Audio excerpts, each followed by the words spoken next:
देवरिया में पूर्वांचल की बात का ये सिलसिला हम आगे बढ़ाते हैं और हमारे साथ उत्तर प्रदेश में बीजेपी के कद्दावर नेताओं में शुमार देवरिया के सांसद डॉक्टर रमापति त्रिपाठी जी। और रमापति जी का परिचय किसी को देने के लिए तो मुझे नहीं लगता शब्द कम ही पड़ेंगे, क्योंकि एक आम कार्यकर्ता की तरह मुझे लगता है साइकिल से यात्रा शुरू की थी रमापति जी ने कार्यकर्ता के रूप में, और जैसे जैसे आगे बढ़ते गए बीजेपी के प्रदेश अध्यक्ष के रूप में हमने उनका कार्यकाल देखा, उसके बाद अलग अलग भूमिकाओं में देखा और अब देवरिया के सांसद के रूप में उनको हम लगातार पिछले 4 सालों से देख रहे हैं। स्वागत है आपका रमापति जी इस कार्यक्रम में। ये जो चर्चा हम कर रहे हैं और आपकी निर्वाचन क्षेत्र में हम इस वक्त पहुंचे हुए हैं, ये जो चुनाव है अब बेहद नजदीक आ रहे हैं और आप तो उस जगह से अभी लौट के आए हैं जहां पिछले दिनों गर्मागर्म चर्चा का माहौल था। हम वहीं से बात शुरू करते हैं कि किस तरीके से संसद में जो कुछ भी हुआ और आने वाले चुनावों को लेकर के एक मंच जो है वो तैयार हो गया एनडीए की तरफ से भी और वो जो इंडिया संगठन कह रहे हैं उसकी तरफ से भी। आप इस लड़ाई को अब कहां देखते हैं? देखिए,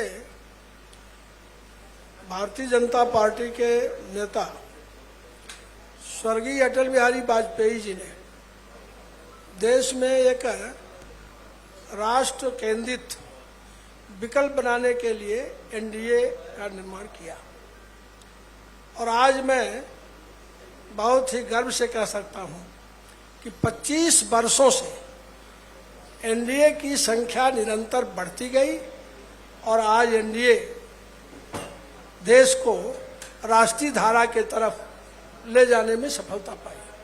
आप कल्पना करिए कि पहले के चुनाव नारों पर लड़े जाते थे, आधी रोटी खाएंगे, इंदिरा जी को लाएंगे, हम कहते हैं गरीबी मिटाएंगे, फिर देश राजा नहीं फकीर है, देश की तकदीर है। उसके बाद नारा लगा लोकतंत्र बचाओ का, आगे नारा फिर लगा कि गरीबी हटाओ का नारा लगा। इस देश में फील गुड का भी नारा चला।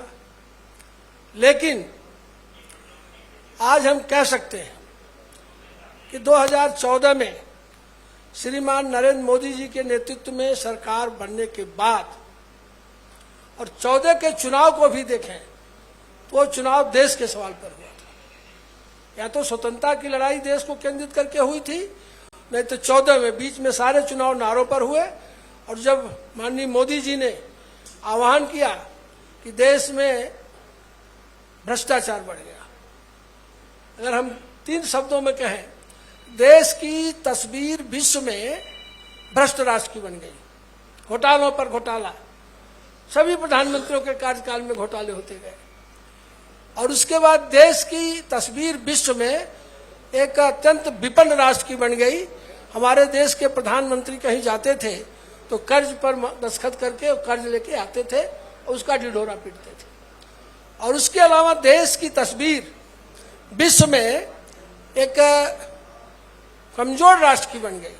आतंकवादी जहां चाहते थे देश के अंदर आक्रमण करके चले जाते थे। 9 ऐसे प्रांत थे जहां अलगाववादी आंदोलन चल रहे थे। Khalistani force, Tamil Tigers force, LTTE, आप मिजो नेशनल फ्रंट, अगर आप देखें तो सब ये आंदोलन इसी देश के अंदर चल रहे थे। अलगाववाद की धारा भी चल रही थी और जहां चाहते थे वहां आतंकवादी आकर के आक्रमण करके चले जाते थे, पकड़े नहीं जाते थे। लेकिन श्रीमान मोदी जी ने उस समय नारा दिया कि देश बचाना है तो भाजपा और मोदी जी को लाना है।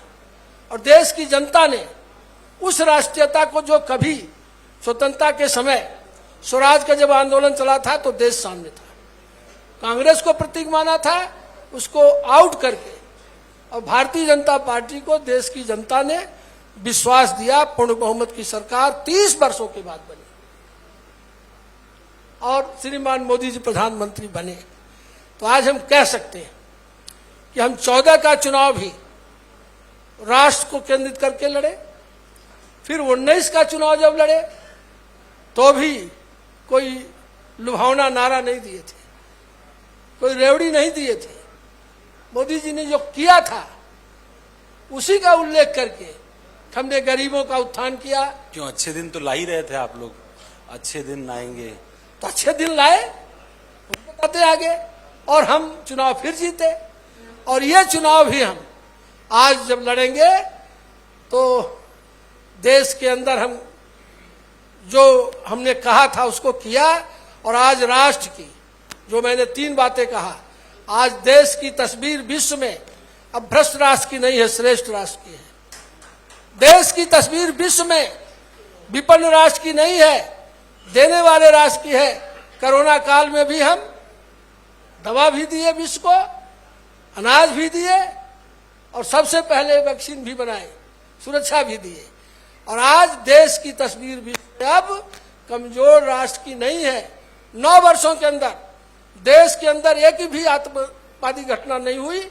आतंकवादी आए, पकड़े गए, और पुलवामा हुआ तो सर्जिकल स्ट्राइक हुई, गिलवान हुआ तो उनको पीठ दिखा के पीछे जाना पड़ा। तो आज देश की तस्वीर विश्व में शक्तिशाली राष्ट्र की है, अर्थात हमने देश की तस्वीर बदल दिया।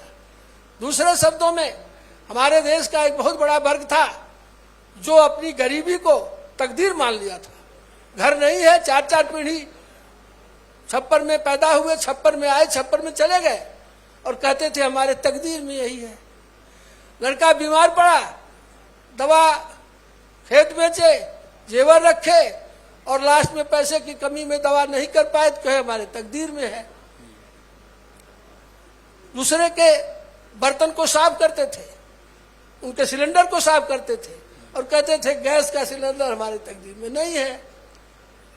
तो आज मैं ये कह सकता हूं कि श्रीमान मोदी जी ने देश की तस्वीर बदला, और आज हर को पक्का घर, मुफ्त मकान, मुफ्त शौचालय, मुफ्त शिक्षा, मुफ्त कनेक्शन, मुफ्त सिलेंडर, और मुफ्त में खवाई, और मुफ्त में आयुष्मान कार्ड दे के दवाई। तो हमने देश की तस्वीर भी बदल दिया और देश की तकदीर भी बदल दिया गरीबों की। अच्छा, ये तो आज हम यही लेके जाएंगे। और मोदी जी कह रहे हैं कि आज भारत आगे बढ़ रहा है। अब भारत का लक्ष्य है अमृत काल, चूंकि ये 75 वर्ष हम पूरा करने जा रहे हैं, अगला 25 वर्ष 2047 तक श्रेष्ठ भारत, और इसी अभियान को लेके, इसी इशू को लेके हम जनता में जाएंगे। और मेरा विश्वास है जनता देश को श्रेष्ठ स्थान पर देखना चाहती है। अच्छा, हम लोग और जनता समर्थन देगी, और बहुत भारी बहुमत से भाजपा फिर आएगी। अब दूसरा प्रश्न आपने किया था, मैं यही कह रहा था, सदन वाला सवाल भाई मैं आपसे फिर कर लूंगा, चूंकि ये प्रश्न काफी लंबा हो गया। हम देवरिया में हैं, हाँ। और देवरिया ने भी लगातार बीजेपी को समर्थन दिया है, चाहे विधानसभा में हो या लोकसभा में हो। आपसे पहले भी जो सांसद थे वो केंद्रीय मंत्री, राज्यपाल हो गए, आप लगातार सांसद हैं यहाँ से।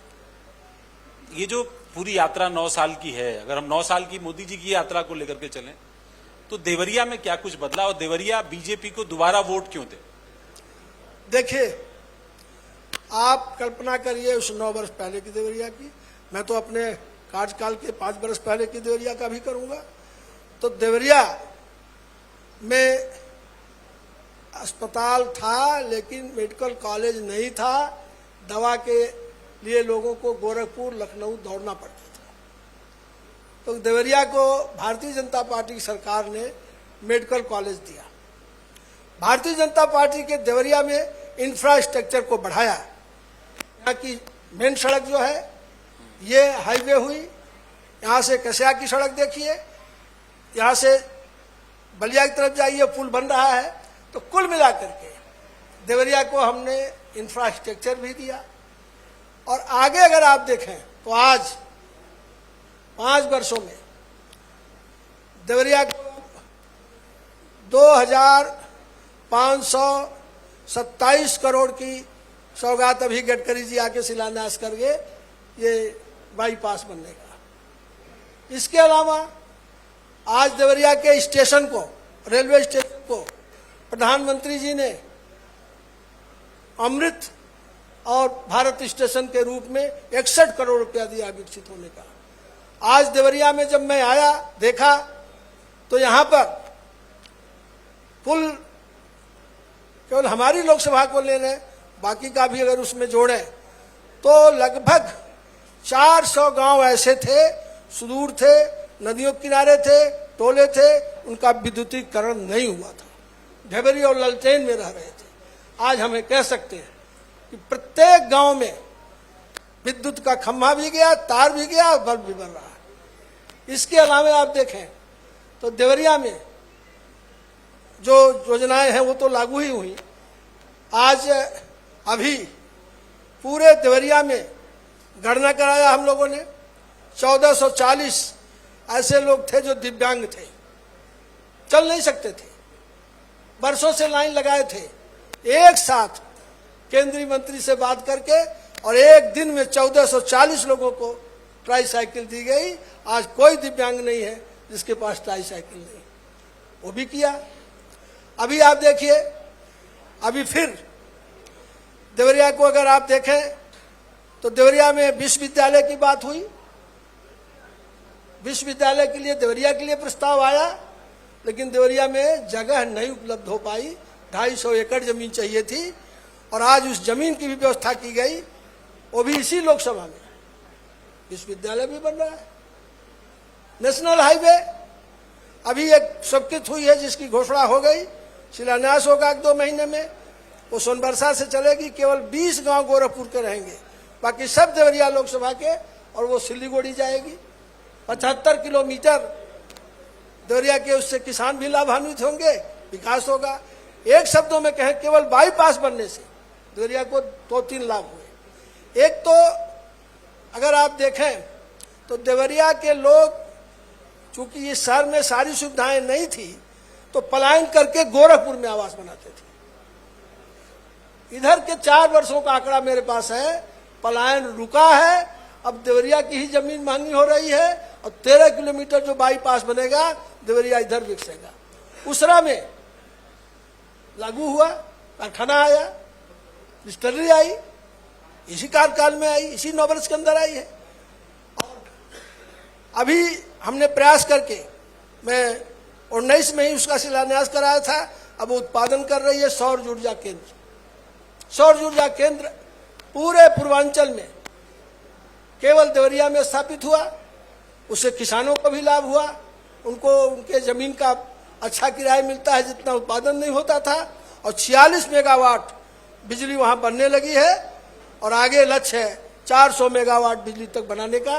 तो देवरिया बिजली उत्पादक जिला होगा, सप्लायर जिला होगा। अच्छा, एक ये चीज विद्युत के क्षेत्र में होगा। एक चीज जो देवरिया पहले तो काफी बड़ा जिला हुआ करता था, मुझे याद है कुशीनगर और देवरिया एक जिला जब हुआ करता था, और तब एक पर्यटन की संभावना रहती थी। लेकिन चूंकि मुझे लगता है कुशीनगर अलग जिला बन जाने की वजह से भी, आपका हालांकि संसदीय क्षेत्र कुशीनगर में भी आता है, उसकी विधानसभाएं आती हैं।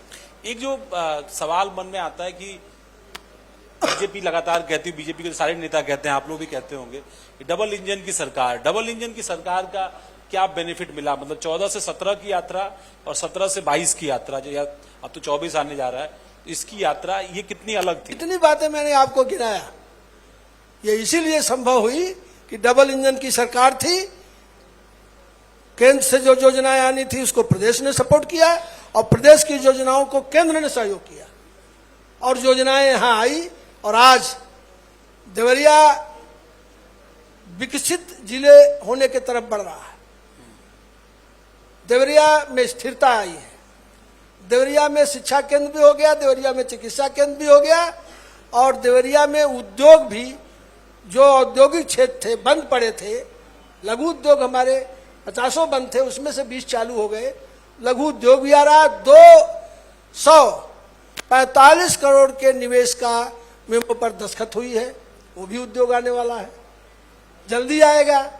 तो देवरिया विकास की तरफ बढ़ रहा है, और उसके कारण में डबल इंजन की सरकार है।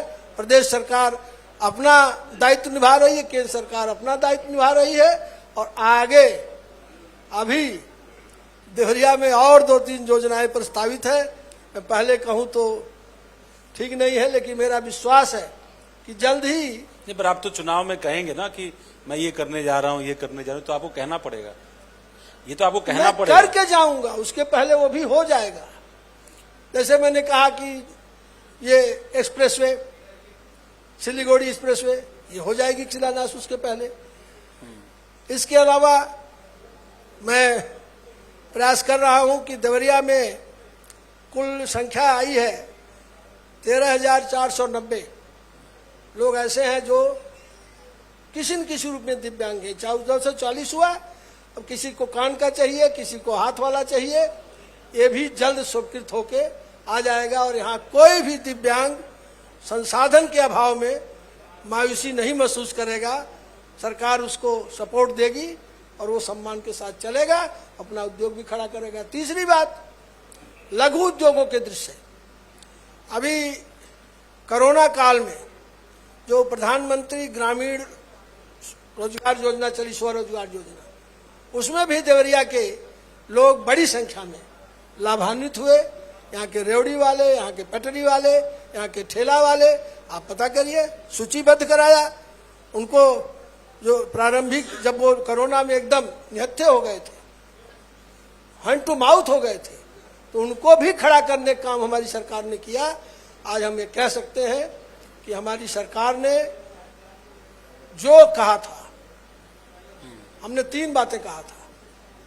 हमारी पार्टी, चूंकि मैं पार्टी के प्रारंभिक काल से, इसके निर्माण काल से जुटा हुआ व्यक्ति हूं, तो 3 नारे हम लोग लगाते थे। एक देश में एक निशान, एक प्रधान, एक विधान, 370 खत्म करके उसको भी आज जमीन पर उतार दिया। हमने वामपंथ की बात करते थे, न दक्षिण पंथ की। एक जन एक देश की बात करते थे और हम कहते थे कि हर आदमी को मकान चाहिए, रोटी चाहिए, कपड़ा चाहिए।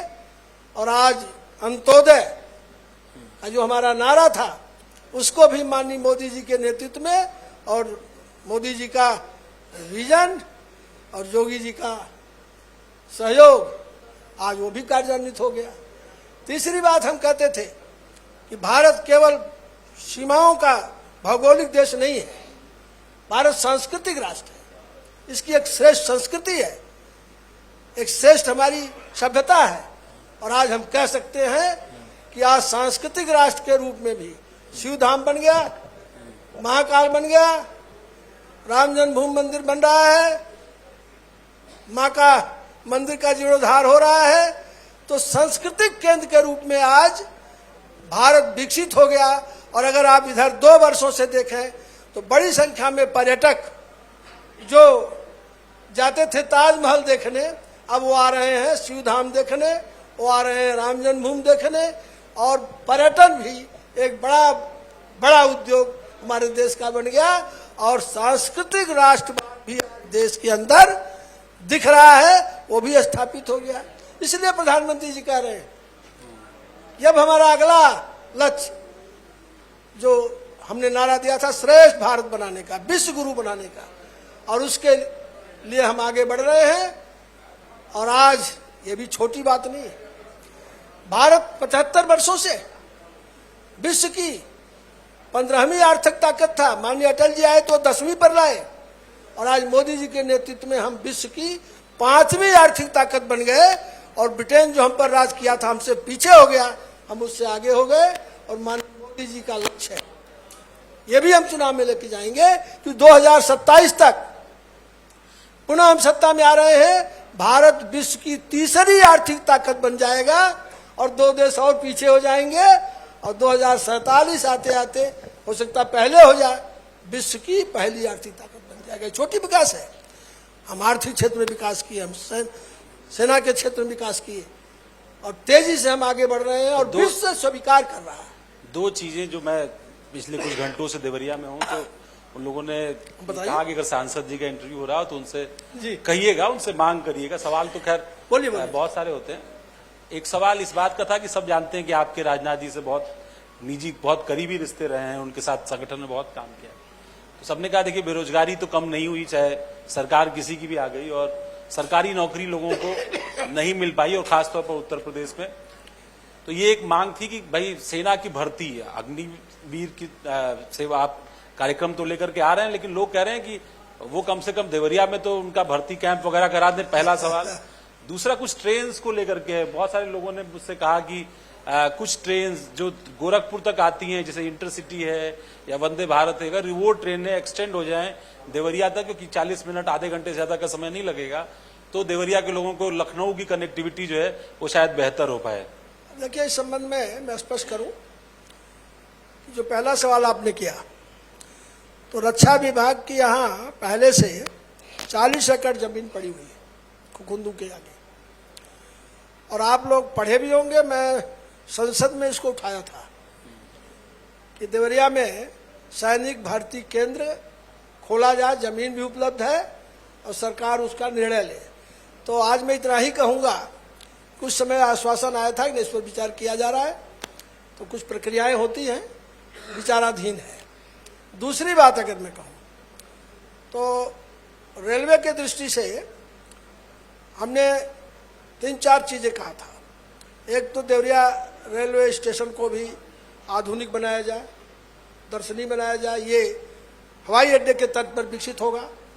जो हमारे यात्री नीचे सुस्ताते थे, प्लेटफार्म पर सोते थे, उनके लिए हॉल बनेगा एसी, उसमें सोएंगे, उसमें बैठेंगे, लिफ्ट भी लगेगी। उसके अलावे 4 अंडरपास पास हुए, गौरी बाजार से लेके और देवरिया के बीच में 3, और एक अंडरपास भटनी पास बन रहा है, और 115 नंबर क्रॉसिंग जो है भटनी के पास, उस पर ओवर ब्रिज भी पास हो गया है। यह स्वीकृति हो गई है, इस पर धन भी आवंटन हो गया है, जल्द काम शुरू होगा। ये भी हुआ। अब तीसरी बात है कुछ ट्रेनों के रुकने का, तो उसके लिए एक कठिनाई आई थी, मैंने उठाया था कि इंटरसिटी यहाँ से चले, कुछ ट्रेनें यहाँ रोकी जाए। तो एक स्टेशन पर जो डिब्बों को, जैसे रात को अगर ट्रेन रोक दी जाए यहीं, तो धोने की व्यवस्था उसका साधन नहीं था। तो मैंने एक मांग किया था लोकसभा में, वो भी आप लोग पढ़े होंगे, कि एक किट होती है, वो इसकी किट जो है वो भटनी में स्थापित किया जाए, क्योंकि भटनी जो है वहाँ पर पहले वहाँ भी ट्रेनें आती हैं, वहाँ से कई जगह जाती हैं, तो उसकी भी सर्वे वर्वे हो रहा है। अगर वो किट वहाँ बन जाएगी तो निश्चित फिर ट्रेनें का रुकाव, वो भी मांग पूरी हो जाएगी। और देवरिया के और विकास के लिए हमने मांग किया है, संसद में भी उठाया था, लिख के भी दिया, पेपरों में भी आया, कि जो माल गोदाम है इसके कारण से यहाँ बहुत जाम लगता है, ट्रकें बाहर खड़ी रहती हैं। अब बीच में आ गया वो, तो उसको अहिल्यापुर ले जाया जाए, और इस क्षेत्र को माल गोदाम से जब मुक्त हो जाएगा तो जो रेलवे के क्वार्टर हैं स्टेशन के इर्द गिर्द, ये सब विकसित जब रेलवे होगा स्टेशन, उसमें आ जाएंगे, सब यहाँ शिफ्ट किए जाएं। ये भी योजना विचार में चल रही है। और ट्रेनों के रुकने की बात तो किया है, एक आध उसमें से कुछ हुआ भी है, लेकिन आगे जो स्टेशन फुल फेज्ड हो जाए तो ट्रेनें यहाँ रुकेंगी, रात को भी रुकेंगी और यहाँ ट्रेनें चलेंगी भी, ऐसा मेरा विश्वास है। हमने इस पर सार्थक प्रयास किया, और अभी इसी सदन में हमने 3 सवाल उठाए और तीनों पर आश्वासन मिला। अखबारों में भी आया, पढ़े होंगे आप। एक तो देवरिया जो आपने कहा कि जब एक में था तो इसका पर्यटन केंद्र था, बौद्ध स्थल, जैन मंदिर, वो भी मैं विकास करा रहा हूँ, वो भी मेरे क्षेत्र में इधर है। लेकिन हमने एक विषय उठाया और अलग से मंत्री जी ने मुझसे कहा, भाई ये तथ्य, हम कहे आप पहली बार बता रहे हैं। हम कहे देवरिया का नाम देवरही देवी के नाम से पड़ा, और वहाँ है, उनकी मान्यता भी है, तो उसको पर्यटन स्थल के रूप में विकसित किया जाए, ये मांग मैंने लोकसभा में किया है, आप लोग पढ़े होंगे। दूसरी मांग मैंने किया है लोकसभा में कि जो ये ढाला है जिससे हम जाते हैं इधर,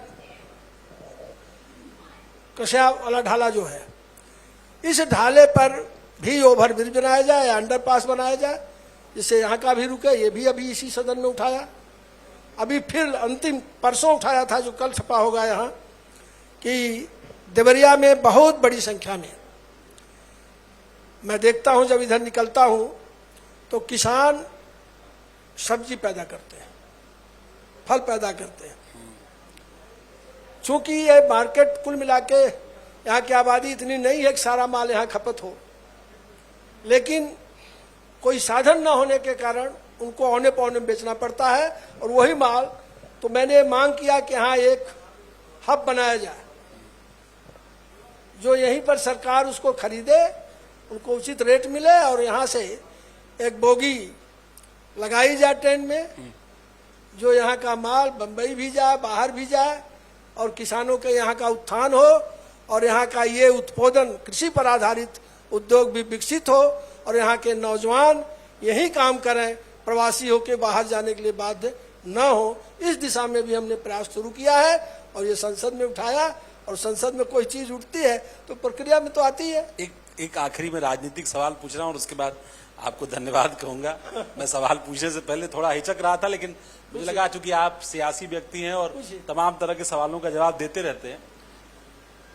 आपके पुत्र थे शरद भाई, हम सब लोगों के बहुत प्रिय थे और आकस्मिक परिस्थितियों में जिस तरीके से उनका देहावसान हुआ और उसके बाद आपको एक तरीके से कहें तो मतलब लोग ये कहते थे कि आप राजनीति में आपने उनको आगे कर दिया था और आप 2 कदम पीछे चले गए थे, लेकिन आकस्मिक तौर पर जिस तरीके से उनका निधन हुआ किसी को भरोसा नहीं हुआ। और हम सब लोग संसद से लेकर के यहाँ तक बहुत नजदीक से उनको देखते थे, उनके काम कार्यशैली के मुरीद थे।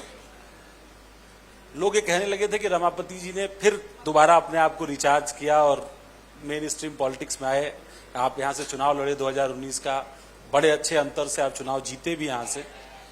अब लोग ये कह रहे हैं कि अब वो फिर से रिटायरमेंट का मन बना रहे हैं, पर मैं जितनी देर से आपकी बात सुन रहा हूँ और जब आप आए भी, आप स्टेप भी चढ़ करके आ रहे थे, तो मुझे लगता है जो आपके प्रतिद्वंदियों की उम्मीदें हैं और जो सवाल खड़े कर रहे हैं आपके फिटनेस को लेकर के, वो तो बेमानी है। आप इस पर क्या कहेंगे? देखिए, मैं एक जवाब दूंगा। मैं एक वैचारिक आकर्षण से जिस समय भाजपा काम शुरू किया तो दूर दूर तक सत्ता नहीं दिख रही थी। 8 विधायक थे हमारे प्रांत में और जवानी में शुरू किया तो मैं अपने को अर्थ के तरफ न ले जा करके देश के तरफ अपने को मोड़ा और एक कार्यकर्ता के रूप में था, हूं, आगे भी एक कार्यकर्ता हूं। और मैं जब शरद सांसद हो गए तो मैं पार्टी के निर्देशों के अनुसार, निर्देश था कि संगठन में मैं काम करूं और मैं भी इसका समर्थक था कि परिवारवाद नहीं चलना चाहिए।